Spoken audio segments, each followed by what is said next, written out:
This is a message from the Tri-County School District in cooperation with the Department of Public Safety. Please remain calm and listen closely. This is not a test. An irregular auditory phenomenon has been reported by students and faculty in several homes across the district. The disturbance takes the form of a standard digital alarm clock chime, occurring precisely at 3:12 a.m. local time.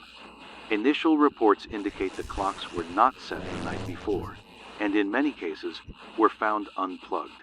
Do not attempt to reset the device. Do not acknowledge the sound. If you hear the 3:12 chime, remain in bed. Do not open your eyes. Do not move. The tone is not coming from the clock. The entity uses the sound to check for movement. Witnesses who disregarded this guidance, those who rose, turned on lights, or attempted to investigate have since been unreachable. Their phones remain active but unanswered. Beds were found empty but warm, blankets peeled back as if disturbed by sudden, upward force. In one case, fingernail fragments were found embedded in the headboard above where the sleeper should have been.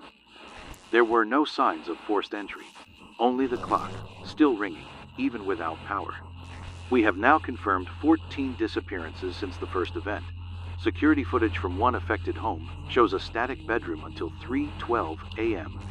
At that moment, a tall, indistinct shape appears at the foot of the bed. No footsteps, no opening door, just appearance. The figure remains still, head tilted, arms stiff at its sides. At 3:13 a.m., the footage cuts to black. The camera was later found snapped in half, lens melted shut. Reports describe the entity as wearing the wrong version of someone familiar often, a parent, a sibling, or a friend. But there are flaws.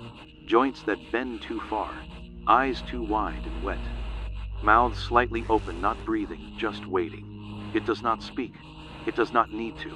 If you've seen it once, it knows your shape. It knows how to climb inside your sleep.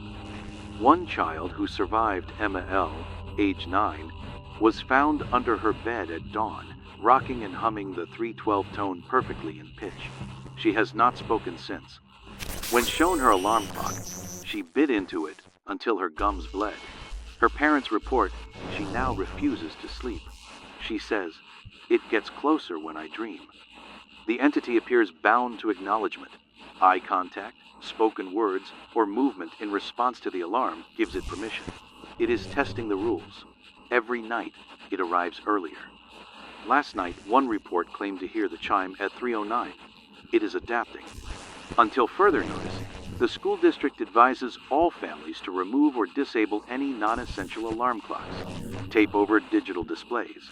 Keep curtains closed. Avoid reflective surfaces between the hours of 3 o'clock and 4 a.m.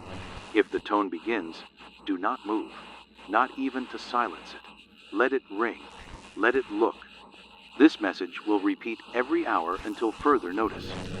Remember, if your alarm clock rings at 3:12 a.m., don't wake up. Because if you do, it sees you.